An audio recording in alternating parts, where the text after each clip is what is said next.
ቤተሰቦች በጣም ብዙ ሰዎች ራሳቸውን በመሸጥ ሀብታም እየሆኑ ነው። አዎ ራሳቸውን በመሸጥ ራስ እንዴት ነው የሚሸጠው? እሱን በዚህ ቪዲዮ እነግራችኋለሁ። ሰላም እንዴት ናችሁ? ጌች ነኝ። በዛሬ ቪዲዮአችን 5 ራሳችሁን የሚሸጡበትን መንገድ እነግራችኋለሁ። ሁሉም ሰው ጋር የሚሸጥ ነገር አለ። ሁላችሁም ጋር በዚህ 5 ራሳችሁን የመሸጥ መንገድ ውስጥ ሁላችሁም ጋር የሚሸጥ ነገር እንዳለ አሳያችኋለሁ። አሁን ያለንበት ዓለም ሁሉም ነገር ገዝቶ የመሸጥ ዓለም ውስጥ ነው ያለነው። በቀን ውስጥ አንድ ሰው የሆነ ነገር ይገዛል መልሶ ደግሞ የሆነ ነገር ይሸጣል። ስለዚህ እናንተ ጋር ብዙ የሚሸጥ ነገር አለ። በዚህ ቪዲዮ እኔ ጋር ምን የሚሸጥ ነገር አለ ብላችሁ ሐሳብ ከገባችሁ እሱን እኔ ነግራችኋለሁ። ከታች ጀምሮ እስከ ፕሮፌሽናል ሌቭል ድረስ ያላችሁ ዩኒቨርሲቲ ውስጥ ያላችሁ ሊሆን ይችላል፣ ከሀገር ውጭ ያላችሁ ሊሆን ይችላል። ሁላችሁም ጋር የሚሸጥ ነገር አለ። ይሄን የሚሸጥ ነገር እንዴት ነው የምታሳዩት? እሱን በዚህ ቪዲዮ እኔ አሳያችኋለሁ። ይሄ ቪዲዮ ኢንተርኔት ላይ እስካሁን ካያችሁት ቪዲዮ በጣም ለናንተ ጠቃሚ ሊሆን ይችላል። በካምፓስ ውስጥ ያላችሁ ቲኔጀሮች ልትሆኑ ትችላላችሁ። በዩኒቨርሲቲ ደረጃ በፕሮፌሽናል ሌቭል ደረጃ ተቀጣሪ ሆናችሁ ሊሆን ይችላል። ይሄ ቪዲዮ ህይወታችሁን ይቀይራል። ራሳችሁን የምትሸጡበትን መንገድ በዚህ ቪዲዮ አሳያችኋለሁ። ጊዜው የሶሻል ሚዲያ ዘመን ነው። በጣም ብዙ ሰዎች ሶሻል ሚዲያ ላይ ራሳቸውን በመሸጥ ብዙ ገንዘብ እያገኙ ይገኛሉ። እናንተ ጋር ብዙ የሚሸጥ ነገር አለ። አክቲንጋችሁ ለሽያጭ ሊቀርብ ይችላል። ጽሁፋችሁ የሽያጭ ማሳያ ነው። እናንተ ሶሻል ሚዲያ ላይ የምታቀርቡት ምስል ሽያጭ ሊሆን ይችላል። ለሽያጭ የምታቀርቡበት መንገድ ሊሆን ይችላል። በዚህ ቪዲዮ እናንተ ጋር ምን የሚሸጥ ነገር እንዳለ አሳያችኋለሁ። የመጀመሪያው ራስን እንዴት መሸጥ ይቻላል? ራስን መጀመሪያ በቪዲዮ መሸጥ ይቻላል። ራስን በቪዲዮ እንዴት መሸጥ ይቻላል? አሁን ላይ በጣም ትላልቅ ካምፓኒዎች እየመጡ ነው። የተለያዩ የመኪና ድርጅቶች፣ የዲጂታል ማርኬቲንግ ካምፓኒዎች ምርታቸውን የሚያስተዋውቅላቸው ሰው ይፈልጋሉ። እነኚህን ሰዎች ደግሞ ሰሌክት የሚያደርጉት ከሶሻል ሚዲያ ነው። እዚህ ጋር ወረቀት የሚባል ነገር አይሰራም። እዚህ ጋር ሽያጭ ነው። መጀመሪያ በቪዲዮ ራሳችሁን ለሽያጭ እንዴት አቀርባችኋል? አንድ የመኪና ሽያጭ ተቋም ድርጅቱን በቪዲዮ ማርኬቲንግ ማስተዋወቅ ሲፈልግ በቪዲዮ ማርኬቲንግ የተሻለ አድርጎ ድርጅቱን የሚያስተዋውቅለት ሰው የሚፈልገው ከሶሻል ሚዲያ ነው። ቀጥታ ሶሻል ሚዲያ ላይ በመሄድ ከዚህ በፊት ያ ሰው ምን ያህል ቪዲዮ አለው፣ ካሜራ ላይ እንዴት ነው የሚለውን ማየት ይፈልጋል። ስለዚህ እናንተ ራሳችሁን በቪዲዮ መሸጥ መጀመር አለባችሁ። ቲክቶክ ላይ ቪዲዮዎችን በፍሪ የምትሰሩት ነገር ለቀጣዩ ስቴፓችሁ ራሳችሁን ለሽያጭ እያቀረባችሁ ነው። እንዴት ነው ራሴን ለሽያጭ ማቅረብ የምንችለው? ይሄ በጣም ጥሩ ጥያቄ ነው። አሁን በዚህ ቪዲዮ ሙሉ ነገሩን አሳያችኋለሁ። ለምሳሌ እጃችሁ ላይ ስልክ አለ። ከስልክም አልፎ ራሳችሁን መሸጥ የምትችሉበት ሶሻል ሚዲያ አለ። ቲክቶክ አለ፣ ኢንስታግራም አለ።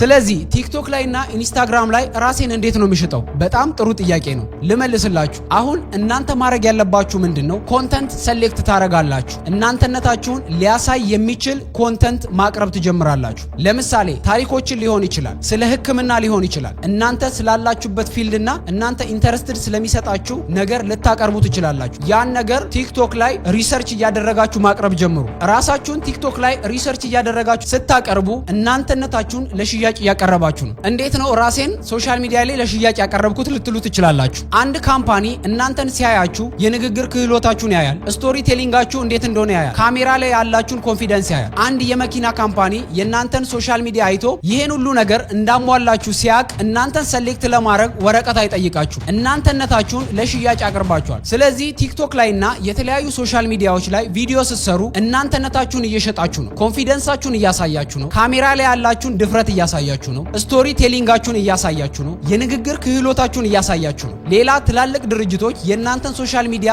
ሲያይ ይሄ ልጅ የኛን ድርጅት በስርዓት ኤክስፕሌን ማድረግ ይችላል፣ የኛን ድርጅት በስርዓት መወከል ይችላል ብሎ እናንተን መምረጥ ይችላል ማለት ነው። ስለዚህ እናንተነታችሁን በቪዲዮ ለሽያጭ ያቀረባችሁ ማለት ነው። ኮንፊደንሳችሁን አሳያችሁ፣ ካሜራ ላይ ያላችሁን ድፍረት አሳያችሁ፣ የታሪክ ንግግራችሁም በጣም ፐርፌክት እንደሆነ አሳያችሁ። ስለዚህ አሁን ማንኛውም ድርጅት እናንተን ከመምረጥ ወደ ኋላ አይልም። እኔም ብሆን ለድርጅት የምፈልገው ካሜራ ላይ ኮንፊደንስ ያለው ስቶሪ ቴሊንግ ላይ የተሻለ ማብራራት የሚችል ድፍረት ያለውን ሰው ነው እኔም ቢሆን ምቀጥረው። በቪዲዮ ራሳችሁን በእንደዚህ አይነት መንገድ ለሽያጭ ማቅረብ ትችላላችሁ። እጃችሁ ላይ ስልክ ካለ አሁኑኑ ኒቾችን ምረጡና ስለ ሀገራት ሊሆን ይችላል፣ ስለ ሕክምና ሊሆን ይችላል፣ ስለ ፋሽን ሊሆን ይችላል፣ ደስ ስለሚላችሁ ነገር የናንተን ኮንፊደንስና የናንተን ስኪል ሊያወጣ የሚችል ነገር ወደ ካሜራ ፊት ይዛችሁ ቅረቡ። ከዛስ እናንተነታችሁ ለሽያጭ ያቀረባችሁ። አሁን የትኛውም ድርጅት እናንተን አለመምረጥ አይችልም። ከታች ቲኔጀሮች ልትሆኑ ትችላላችሁ፣ ዩኒቨርሲቲ ላይ ያላችሁ፣ ናቹራል ላይም ያላችሁ። ለምሳሌ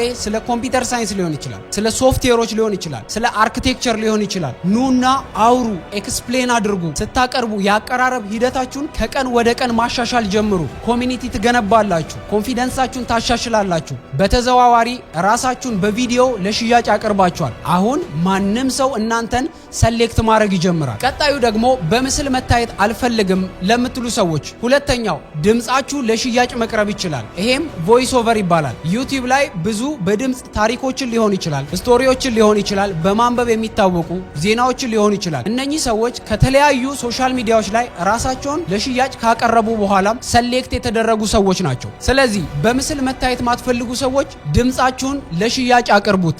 ድምጻችሁ ገንዘብ ሊሆን ይችላል። አሁን የምትሰሩት ቮይስ ኦቨር ከቀጣይ ጊዜ በኋላ የተለያዩ ሚዲያዎች የናንተን ድምጽ ይፈልጋሉ። ለዜና ሊሆን ይችላል፣ ለፊልም ትርጉም ሊሆን ይችላል። ኢትዮጵያ ውስጥ የተለያዩ የውጭ ቪዲዮዎችን እየተረጎሙ የሚያቀርቡ ድርጅቶች፣ ካምፓኒዎች ሊሆን ይችላል። ለምሳሌ እንደነ ቃና፣ ካናል ፕላስ፣ ሌሎችም ካምፓኒዎች እየመጡ ነው።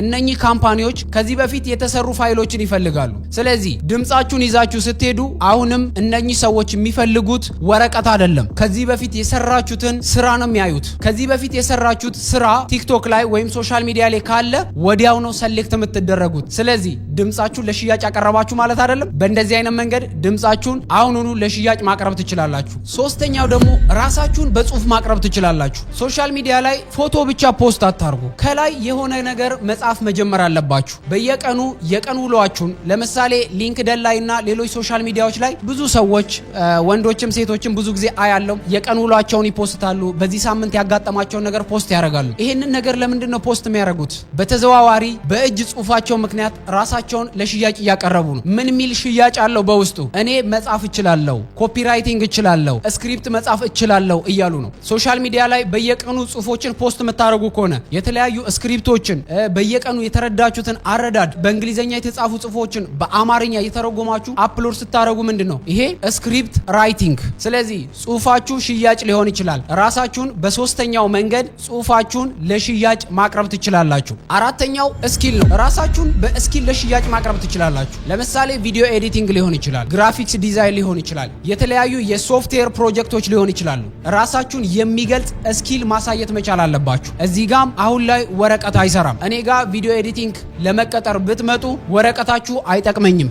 እስካሁን የሰራችሁት ፕሮጀክት ምን አይነት ነው የሚለውን ማየት እፈልጋለሁ። ስለዚህ ምናልባት ቲክቶክ ላይ እና ሌሎች ሶሻል ሚዲያ ላይ ካያችሁ ሮ ፋይል እና ኤዲትድ ፋይል ብለው በዚህ በግራና በቀኝ አድርገው የተለያዩ ከዩቲዩብ ላይ የተወሰዱ ቪዲዮዎችን ቆራርጠው የሚለቁ ሰዎች አሉ። እነሱ ምንድነው ራሳቸውን ለሽያጭ እያቀረቡ ነው። ምን ብለው እያቀረቡ ነው? እኔ ኤዲት ማድረግ እችላለሁ፣ ኖርማል ቪዲዮን ወደዚህ ቀይሬያለሁ፣ ይሄ የምትመለከቱትን ፋይል ወደዚህ የቀየርኩት እኔ ነኝ፣ ኤዲት ማድረግ እችላለሁ እያሉ ነው። ስለዚህ ራሳቸውን ለሽያጭ እያቀረቡ ነው። በተለይ ስኪል ካላችሁ በእንደዚህ አይነት መንገድ ስኪላችሁን ማሳየት መጀመር አለባችሁ። እናንተነታችሁ ሊገልጽ የሚችል ነገር፣ ሊታይ የሚችል ነገር ማቅረብ መጀመር አለባችሁ። ስለዚህ አሁንም ቢሆን ኤዲቲንግ ላይ፣ ግራፊክስ ላይ፣ ሶፍትዌር ላይ ምሰሩ ወረቀት አይጠቅምም። የሰራችሁት ፕሮጀክት ካለ አሳዩ።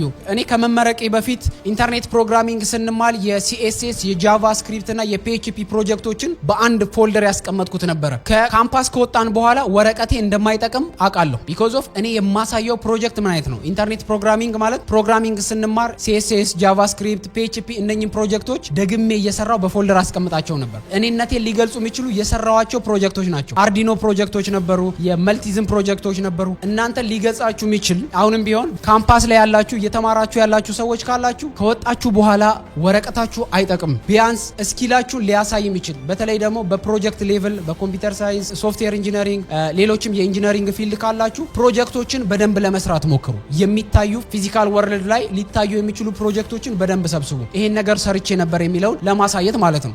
ከዛሬ 3 ዓመት በፊት አንድ የተዋወቅኩት ጓደኛዬ ነበረ ኤሌክትሪካል ቤዚካሊ እንደ ኮምፒውተር ኢንጂነሪንግ ነበር የተማረው። ምንተስኖት ይባላል። ከዛሬ 3 ዓመት በፊት ለመጀመሪያ ጊዜ ቲክቶክ ላይ አይቼ ነበር የተዋወቁት። በጣም የሚገርም ልጅ ነው። ከጎንደር ዩኒቨርሲቲ እንደወጣ ራሱን ያስተዋወቀበት መንገድ በጣም የሚገርም ነው። የተለያዩ ሶፍትዌሮችን ይሰራ ነበረ። ለማተሚያ ቤቶች፣ ለሆቴሎች የሰራቸውን ፕሮጀክቶች፣ ለጥርስ ክሊኒኮች የሰራቸውን ፕሮጀክቶች ብቻውን እየዞረ ያሳያቸው ነበር እና በጣም የሚገርም ነበረ። ከዛ በኋላ የሰራው ፕሮጀክት በጣም ብዙ ማተሚያ ቤቶች፣ የክሊኒክ ካምፓኒዎች፣ የሆቴሎች ሳይቀሩ የተወሰኑ አፕሩቭ አረጉትና እነኛም ፕሮጀክቶች ከሰራ በኋላ የራሱን ድርጅት ኦን አደረገ። አሁን ላይ ሾው ላይፍ ካምፓኒ የሚባል ከፍቶ ራን እያደረገ ይገኛል። በውስጡ በጣም ብዙ ፕሮጀክቶች ያሉ የቡና የሚባል ፕሮጀክት ሰርቶ እየተንቀሳቀሰ ይገኛል። ራሱን የሸጠበት መንገድ በጣም ነው ያስገረመኝ። አሁን ላይ ምንተስኖትን ሄዳችሁ ብትጠይቁም የያዝከው ወረቀት የት ነው ብትሉት የለም ነው የሚላችሁ። ቢኮዝ ኦፍ ወረቀት አልጠቀመውም። ራሱን ለሽያጭ ነው ያቀረበው። ከዚህ በፊት ዩኒቨርሲቲ ላይ ሲሰራበት የነበረውን ፕሮጀክት አሁን መሬት ላይ አውርዶት ለተለያዩ ካምፓኒዎች አሳይተው አፕሩቭ በማድረጋቸው ራሱን ለሽያጭ አቅርበዋል ማለት ነው። ዩኒቨርሲቲ ላይ ልትሆኑ ትችላላችሁ፣ የተለያዩ ቦታ ላይ ልትሆኑ ትችላላችሁ። እናንተነታችሁን ወረቀት አይገልጽም። ስለዚህ ሊታይ የሚችል ፕሮጀክት ማቅረብ አለባችሁ። ቪዲዮ ኤዲቲንግ ሊሆን ይችላል፣ ሶፍትዌሮች ሊሆን ይችላል፣ የተለያዩ ሊታዩ የሚችሉ ነገሮች ሊሆን ይችላል። ይሄንን ሪል ወርልድ ላይ ወደ መሬት አውርዱትና አሳዩ። ከዛስ እናንተነታችሁን ለሽያጭ አቀረባችሁ ማለት ነው። ወደ አምስተኛው እንሂድ። አምስተኛው ደግሞ ሰው ራሱን ለሽያጭ የሚያቀርብበት በፎቶ ነው። ምናልባት የሚገርም አቋም ላይ ልትሆኑ ትችላላችሁ። የፎቶ ስታይላችሁ በጣም ናይስ ሊሆን ይችላል። ስለዚህ ራሳችሁን በፎቶ ማቅረብ ትችላላችሁ። ለፎቶ ስታቀርቡ እናንተን ሊያያችሁ የሚችሉ እነማን ናቸው? ለምሳሌ የፊልም ፕሮዲሰሮች ሊሆን ይችላሉ፣ የሞዴሊንግ ካምፓኒዎች ሊሆን ይችላሉ። ኢንስታግራም ላይ በጣም ብዙ ሰዎች ካሜራማን ቀጥረው ፎቶ ይነሳሉ፣ ፎቶ ፖስት ያደርጋሉ አይደል? ይሄ ማለት ራሳቸውን በፎቶ ለሽያጭ እያቀረቡ ነው፣ ለፊልሙ ኢንዱስትሪው፣ ለሞዴሊንግ። ስለዚህ ብዙዎቻችሁ ኢንስታግራም ላይ ያለ ምክንያት ፎቶ ፖስት የምታደርጉ ከሆነ ያው ሪዝን የለውም ማለት ነው። ስለዚህ ራሳችሁን ኢንስታግራም ላይ፣ ሌሎች ሶሻል ሚዲያዎች ላይ ፎቶ ፖስት ስታደርጉ ራሳችሁን ለሽያጭ እያቀረባችሁ። የተለያዩ ሶሻል ሚዲያዎች ላይ ፎቶአችሁን ፖስት የምታደርጉ ሰዎች ለሞዴሊንግ ወይም ደግሞ ለአክትረስ ማትወዳደሩ ከሆነ ቢያንስ ከላይ ወይ የሆነ ጽሁፍ ነገር ጨምሩበት። ምክንያቱስ ቢያንስ ጽሁፋችሁ መታየት አለበት። ካልሆነ ሞዴል ወይም አክተር የመሆን አላማ ከሌላችሁ ፎቶ ፖስት የምታደርጉበትን ሀሳብ ራሳችሁን ብትጠይቁ የተሻለ ነው። ሌላ በተጨማሪ ደግሞ ሶሻል ሚዲያ ላይ ምንም አይነት እውቀት የለኝ የምትሉ ሰዎች ካላችሁ ይሄን ቪዲዮ በምንቀርጽበት ጊዜ 3ኛ ዙር ላይ ደርሰናል። በዩቲዩብ ማስተር ክላስ እና በቲክቶክ ማስተር ክላስ ኮርሶችን እየሰጠን ነው። እኛ ጋር ጆይን አርጋችሁ መማር ትችላላችሁ። በሁለተኛ ዙር ከ300 በላይ ተማሪዎችን እያስተማርን ነው። ይሄን ቪዲዮ በምንቀርጽበት ጊዜ ደግሞ 3ኛ ዙር እያስተማርን ነው። ከታች ዲስክሪፕሽን ላይ የመመዝገቢያ ሊንኩን አስቀምጣለሁ። ገብታችሁ መመዝገብ ትችላላችሁ። በተረፈ በርቱ፣ ተስፋ እንዳትቆርጡ። እናንተ ጋር የሚሸጥ ነገር አለ። መልካም ቀን ይሁንላችሁ። ቻው።